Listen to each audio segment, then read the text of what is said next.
തിരുവനന്തപുരത്ത് ബാലരാമപുരത്ത് 2 വയസ്സുകാരിയെ കിണറ്റിൽ മരിച്ച നിലയിൽ കണ്ടെത്തി.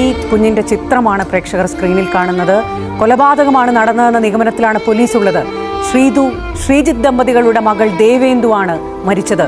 കുട്ടിയുടെ മാതാപിതാക്കളെയും അമ്മാവനെയും മുത്തശ്ശിയെയും സ്റ്റേഷനിൽ വിളിച്ചു വരുത്തി ചോദ്യം ചെയ്യുന്നു. നിർണായകമായ വിവരം ഇപ്പോൾ കുഞ്ഞിന്റെ അമ്മാവൻ ഈ കുറ്റം സമ്മതിച്ചു എന്നുള്ളതാണ്.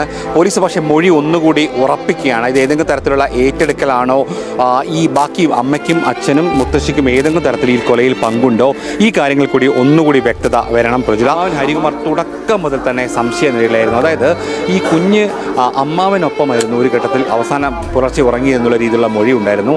അമ്മാവൻ പോലീസിനോട് നിസ്സാരണമാണ് സ്വീകരിച്ചത്. അമ്മയുടെയും അച്ഛൻ്റെയും ഒപ്പം മുത്തശ്ശിയുടെയും മൊഴികളൊക്കെ തന്നെ വൈരുദ്ധ്യം ഉണ്ടായിരുന്നു.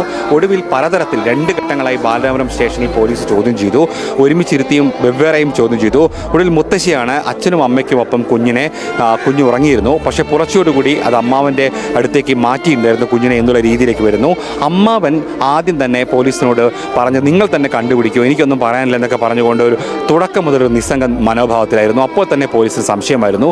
കുഞ്ഞിനെ കാണാനില്ല എന്ന് പറഞ്ഞതിന് തൊട്ട് പിന്നാലെ തന്നെ ഹരികുമാറിൻ്റെ മുറിയിലെ കട്ടിൽ കത്തിയിരുന്നു. ഇതും സംശയനിലയിലായിരുന്നു. എന്തുകൊണ്ട് കട്ടിൽ കത്തി, അവിടെ എന്താണ് സംഭവിച്ചെന്നുള്ള ചോദ്യത്തിനും ഹരികുമാർ വ്യക്തമായ മറുപടി പറഞ്ഞിരുന്നില്ല. ആ ഘട്ടത്തിൽ ഇതൊരു കൂട്ട ആത്മഹത്യ, കുഞ്ഞിനെ കൊന്ന ശേഷം ആത്മഹത്യക്കുള്ള ശ്രമം നടന്നോ എന്നുള്ള സംശയം ബലപ്പെട്ടിരുന്നു. പ്രത്യേകിച്ചും അവിടെ കുരുക്കിട്ട കയറും മണന ടിന്നൊക്കെ കണ്ടിരുന്നു. പക്ഷേ അതൊക്കെ തന്നെ സ്വാഭാവികമായ വസ്തുക്കളാണ്. അതിൽ തന്നെ ആത്മഹത്യയുടെ ഒരു ശ്രമം നടന്നില്ല. കുഞ്ഞിനെ കൊലപ്പെടുത്തിയതായിരുന്നു എന്നുള്ള കാര്യം ഉറപ്പിക്കുകയാണ്.